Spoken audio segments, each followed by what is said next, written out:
Mr. Ramsey, listen carefully. We are a group of individuals that represent a small foreign faction. We represent your business, but not the country that it serves. At this time, we have your daughter in our possession. She is safe and unharmed, and if you want her to see 1997, you must follow our instructions to the letter. Patsy Ramsey said she only read the first part of the ransom note.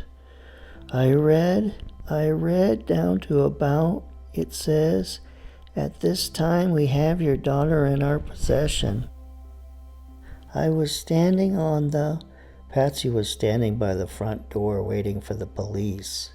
And pretty soon a squad car came, Officer came up, and I remember thinking, because it said somewhere in the note, if you do that, if you call someone, that's not good, blah, blah, blah.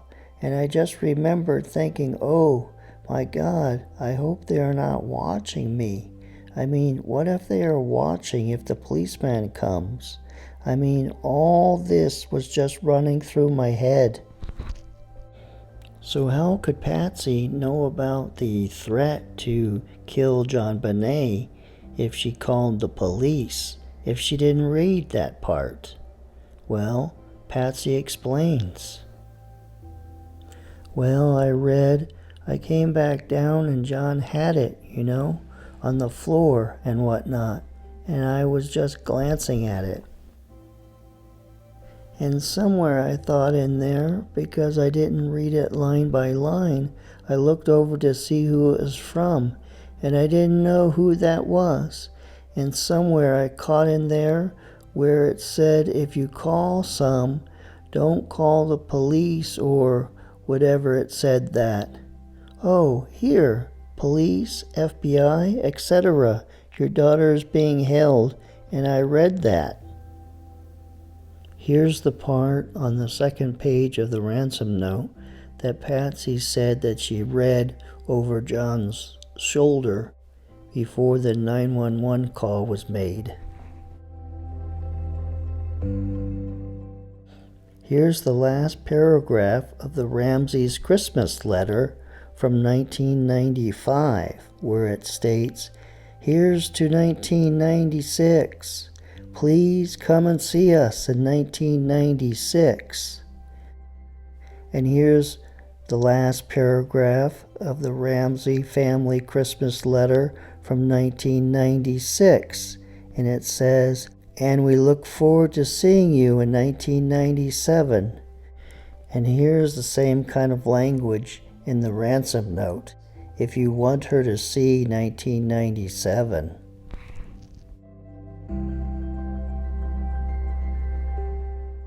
The Boulder police requested that Patsy Ramsey do some sample writing for them. So she wrote the ransom note, and then she wrote some of the words in the ransom note.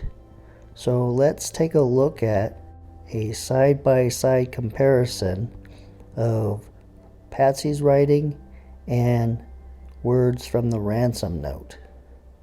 So here is the word business, and you can compare the ransom note on the left and Patsy's writing on the right-hand side. And then here's the word faction from the ransom note.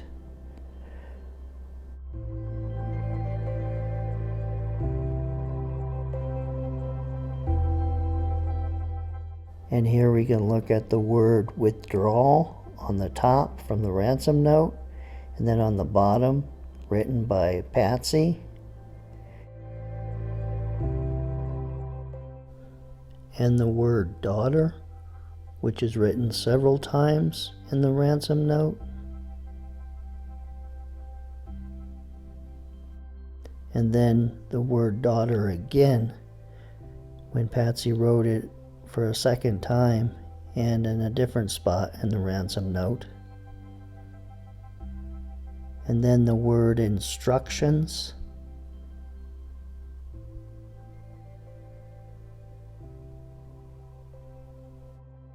and the word respect,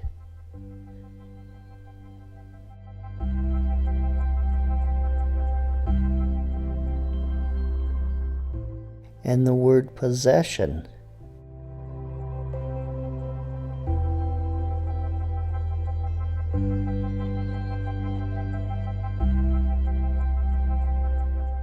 Does the last part of the ransom note sound like a wife to her husband? Don't try to grow a brain, John. You're not the only fat cat around, so don't think that killing will be difficult. Don't underestimate us, John. Use that good southern common sense of yours. It is up to you now, John. And here's one final handwriting comparison.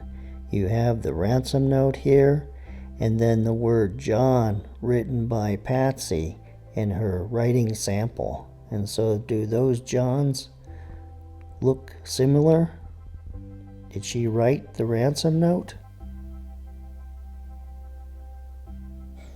Oh, and I think the word attaché really gives it away. I mean, that really shows who wrote the ransom note. So I looked it up in the dictionary, Merriam-Webster's dictionary, and it defines the word attaché as a phony ransom note written by Patsy Ramsey to cover up the murder of her daughter.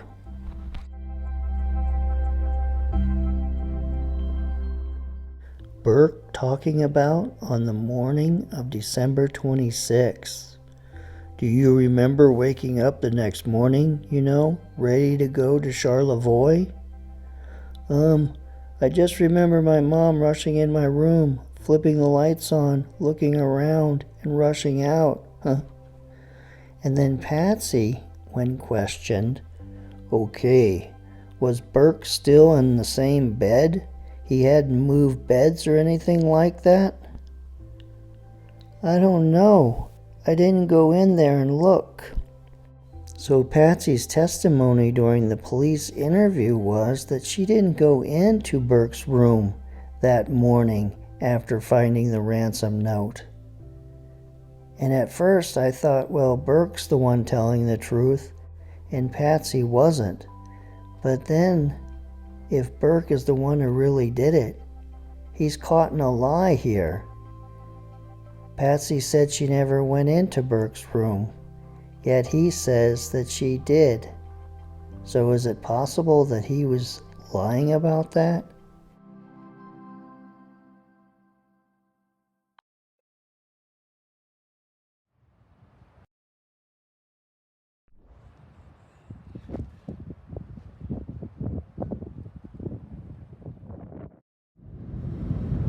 Well, this ends this episode of Unsolved, and that will be it for this weekend.